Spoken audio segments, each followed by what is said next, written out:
I've been seeing a lot of photos like this of Donald Trump, and now Vice President Kamala Harris's campaign is out with a statement on Donald Trump's refusal to debate her. Earlier this morning, Donald Trump did an interview with Maria Bartiromo on Fox, a softball interview where Donald Trump again confirmed that he's refusing to debate Vice President Kamala Harris. Trump says, "Why should I have to debate her? People already know who I am, and they know who she is."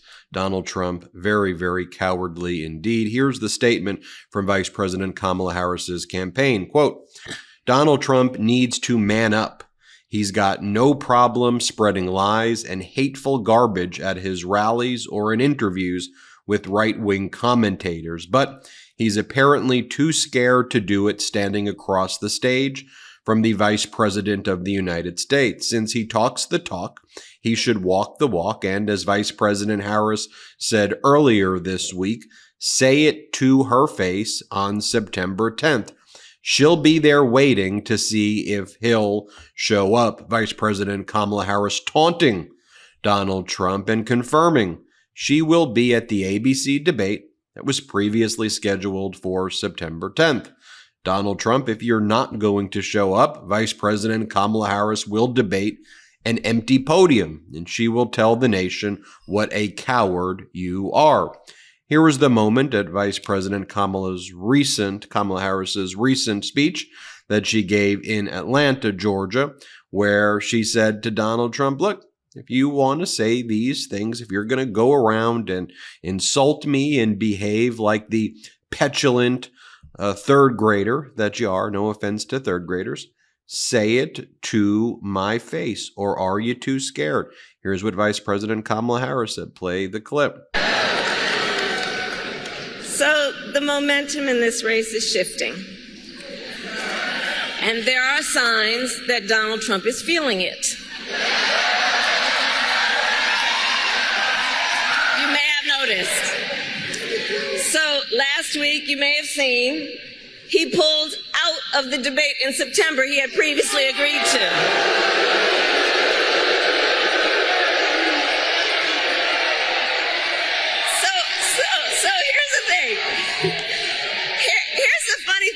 Here's the funny thing about that. So he won't debate, but he and his running mate sure seem to have a lot to say about me. And by the way, don't you find some of their stuff to just be plain weird?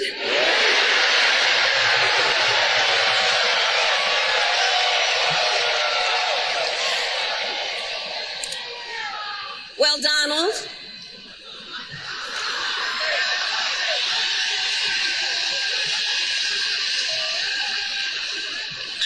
hope you'll reconsider to meet me on the debate stage.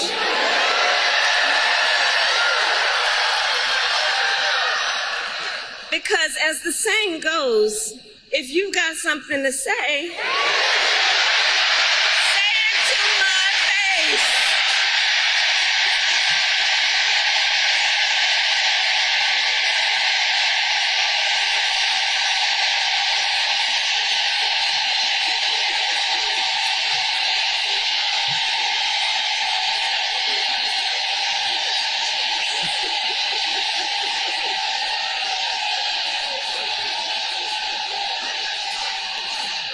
That press release that was issued by Vice President Kamala Harris's campaign was titled, "Donald Trump Remains Too Scared to Debate Vice President Kamala Harris." Instead, what is Donald Trump doing today? He's sending scammy emails like this to the people on his listserv. "Ben, President Trump himself signed a gold MAGA hat." That's what Donald Trump is sending to people who are on his listserv. "Win a signed gold MAGA hat from President Trump." He's not the president. "Win a limited edition gold MAGA hat signed by him. Donate to enter." It says, "P.S. This contest is only for Trump's closest allies, so your odds of winning are high." With that being said, what you're going to need to decide is if you'd like to wear this proudly or put it in a display case. You know what? I think I need to decide is coming up with additional ways to describe you as cowardly. Perhaps come up with additional photographs. Golden chickens, perhaps? Is that a better way to get your attention? This, by the way, was from Donald Trump's interview earlier in the day with Maria Bartiromo, where he said, "Why should I debate?" Here, play this clip. They say, oh, Trump's, not doing the debate. That's the same thing they'll say now. I mean, right now I say, why should I do a debate? I'm leading in the polls. And everybody knows her. Everybody knows me. She wants. Here's another clip of Donald Trump trying to explain why he doesn't want to debate Vice President Kamala Harris. Play this clip. On the debate, she's taunting you now. She's saying he doesn't want to debate me. Say it to my face, President Trump. That's what she said the other night. Look, she's a third-rate candidate. She failed in her attempt against many other candidates. She was the first one to drop out. She never made Iowa. And that was when you had a normal press. Now you have a press that's trying to protect her. The media is really dishonest. And you have a press that's trying, so maybe she'll do better. I don't know. But I think ultimately, when they hear she wants to defund the police, when they hear that she wants open borders and always wanted them. But it is amazing. I watched the news yesterday, and it's almost like she wants to have strong borders all of a sudden. She was the worst border czar in history. And, with politics, it's your first thought that you always go back to. She wanted open borders, and that's where she'll be. She wants all of these things that are bad for our country. And she does want to defund the police. She's weak on police. Lumen is the world's first handheld metabolic coach. It's a device that measures your metabolism through your breath. And on the app, it lets you know if you're burning fat or carbs and gives you tailored guidance to improve your nutrition, workout, sleep, and even stress management. That's why I love it. All you have to do is you breathe into your Lumen first thing in the morning, and you'll know what's going on in your metabolism, whether you're burning mostly fats or carbs. Then Lumen gives you a personalized nutrition plan for that day based on your measurements. You can also breathe into it before and after workouts and meals, so you know exactly what's going on in your body in real time. And Lumen will give you tips to keep you on top of your health game. Your metabolism is your body's engine. It's how your body turns the food you eat into fuel that keeps you going. Because your metabolism is at the center of everything your body does, optimal metabolic health translates to a bunch of benefits, including easier weight management, improved energy levels, better fitness results, better sleep, etc. Lumen gives you recommendations to improve your metabolic health. It can also track your cycle as well as the onset of menopause and adjust your recommendations to keep your metabolism healthy through hormonal shifts, so you can keep up your energy and stave off cravings. Look, I love Lumen, and I know you will too. So if you want to take the next step in improving your health, go to Lumen, LUMEN.me/Meidas to get 15% off your Lumen. That is LUMEN.me/Meidas for 15% off your purchase. One more time, go to lumen.me/Meidas, LUMEN.me/Meidas, and get 15% off your purchase. Thank you, Lumen, for sponsoring this episode.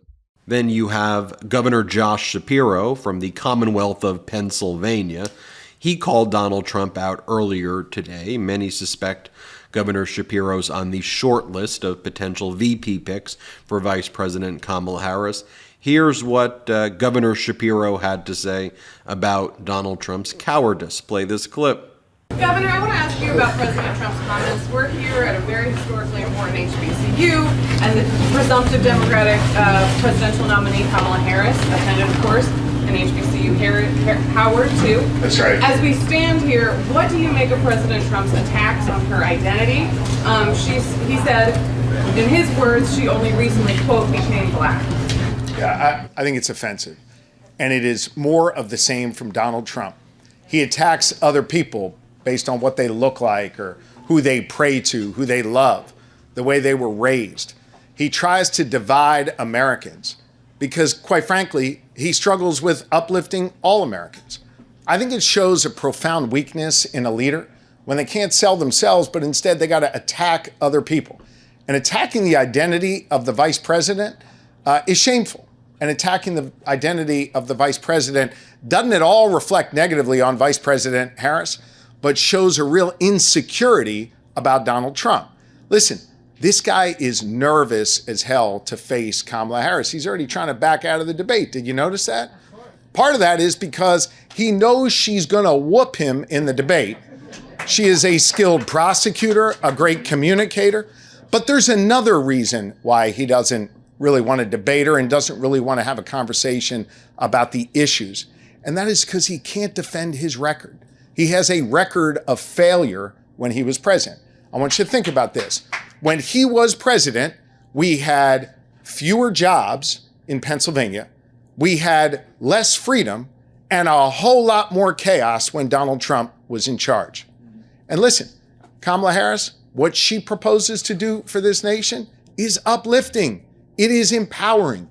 And it's going to help make sure we move all Pennsylvanians forward, from our HBCUs to our skyscraped center cities to our farmlands. And I must tell you that I've been traveling all around this Commonwealth, as you know, doing my job as governor and also making sure that I tell people about the Kamala Harris that I know and that I've known for the last 20 years. Folks are excited wherever I go. Rural communities, suburban, urban communities, they're fired up, they're ready to go. And I think Donald Trump's attacks speak volumes about the kind of coward that he is, about his own failings, and say nothing about the great qualifications of the vice president. Here's what Governor Shapiro had to say about Shady or JD Vance. Play the clip. Question. Governor, JD Vance just said this about you, and these are his words, quote, he compared you to a really bad impression of Barack Obama. What is your response to that? Is that what he said? That's great. I love how we get the real-time quotes here. I mean, look, I don't know. Barack Obama was probably our most gifted orator of my time, so it's kind of a weird insult, I guess. But look, I'll say this about JD Vance. It is real hard being honest with the American people when you're not being honest with yourself. JD Vance is a total phony baloney. He is the most inorganic candidate I think I have ever seen on the national stage. He doesn't know what he believes. And that is why it is impossible for him to articulate a coherent message to the American people, because he doesn't believe it. This guy is not exactly off to a good start.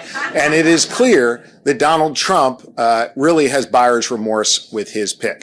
So if he wants to sling insults in my direction, which I'm not even sure is an insult, let him do it. That's fine. Bring it on. I'll be ready for whatever the hell JD Vance throws my direction. Thanks, everybody. We previously reported how JD Vance did a very weird podcast interview earlier this morning as well, where Shady Vance talked about how he yelled at his son when Donald Trump called. Shady Vance said that when Trump called him, Shady Vance was terrified when Trump called him, because in the MAGA cult, you have to learn to fear the Fuhrer when he calls you. So Shady Vance was terrified. And then Shady Vance said that he told his son, 7 years old, son, shut the hell up. Stop playing Pokemon. Donald Trump is calling me. Here's what Shady Vance said as he was sitting. Well, you'll see. Hey, it's a weird position that he's sitting on this couch. Here, play this clip. So, hey, I'm like, oh no. So I call Trump and I'm like, hey, sir, what's going on? He's like, JD, you missed a very important phone call. And now I'm going to have to pick somebody else. And I like tense up and almost have a heart attack. And the crazy thing about it is my son, who's 7, is in the hotel room with me. And he's really into Pokemon cards right now. He's going through a Pokemon phase. Are you guys into Pokemon? I am. Back in the day. Okay. Yeah, that's a big phase right now, I think, in general. Yeah. So, I mean, he's really into it. So he's trying to talk to me about Pikachu. And I'm on the phone with Donald Trump. And I'm like, son, shut the hell up for 30 seconds about Pikachu. This is the most important phone call of my life. Please just let me take this phone call. By the way, even Republican Karl Rove, used to be a pollster for the George W. Bush administration. He's a host on Fox, or a contributor to Fox, rather. Even he's saying that the momentum here is turning against Donald Trump. Vice President Kamala Harris will emerge from the Democratic convention, absent any unforced errors, with a lead against Donald Trump, and a significant lead at that. Like, she's already leading him in most of the major polls that have been taken since she's become the presumptive nominee, and now she's officially wrapped up all the delegates necessary. Here's what Karl Rove had to say. Here, play this clip. Take a look at the national number, though, and you get a sense of this. Remember, before the first debate with Biden and Trump, Trump was leading by close to 3 points or above 3 points, depending on when you looked at it.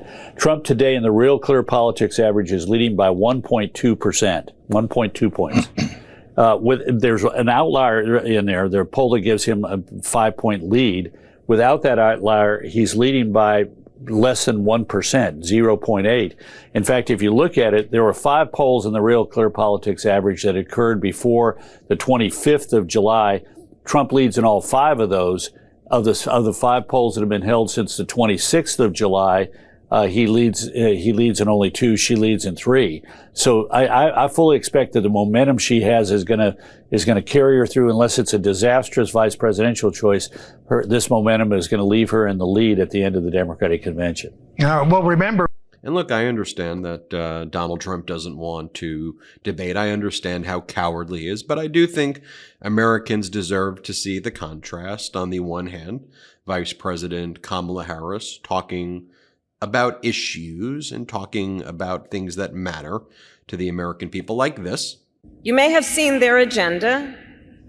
They call it Project 2025. Right. And it is a 900-page agenda of extremism. Project 2025 would raise taxes on middle-class families and cut taxes for billionaires, eliminate the Department of Education, and end programs like Head Start, which of course would take away preschool from hundreds of thousands of our children. All of this to build on what Donald Trump did in his first term. When he was president, he gave tax breaks to billionaires and big corporations. He tried to cut Social Security and Medicare every single year. And he and his allies have tried more than 60 times to end the Affordable Care Act, and to take us back to a time when insurance companies had the power to deny people with pre-existing conditions. Remember what that was?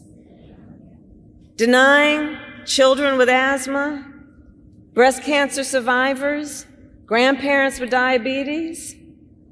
And you know, America has tried these failed policies before, and we are not going back.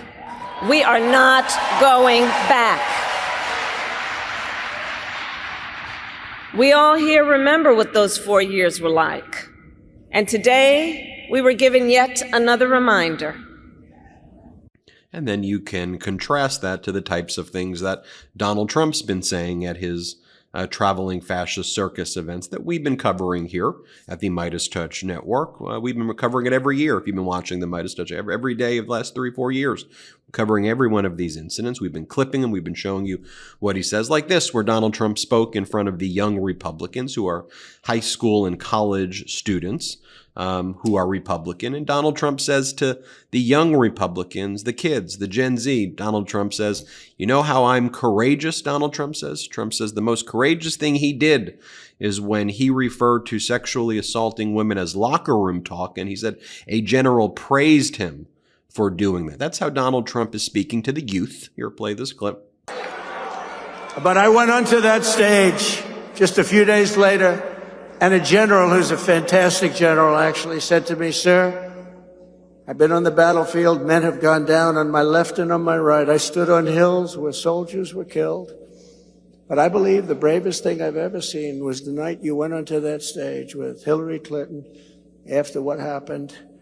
And then that woman asked you the first question about it.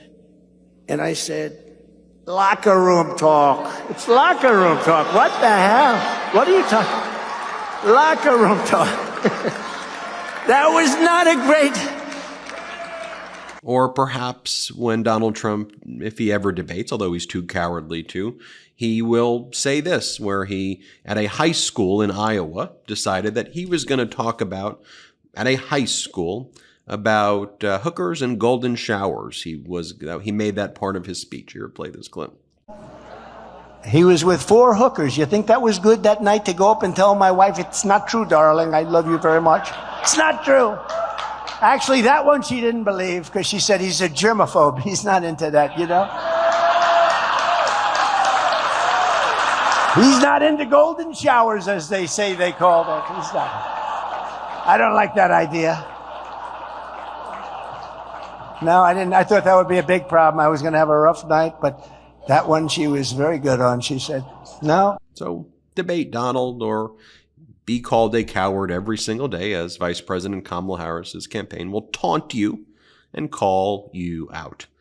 I'm Ben Meiselas. This is the MeidasTouch Network. Hit subscribe. Let's get to 3 million together. Thanks for watching. Love this video? Make sure you stay up to date on the latest breaking news and all things Meidas by signing up to the MeidasTouch newsletter at MeidasTouch.com/newsletter.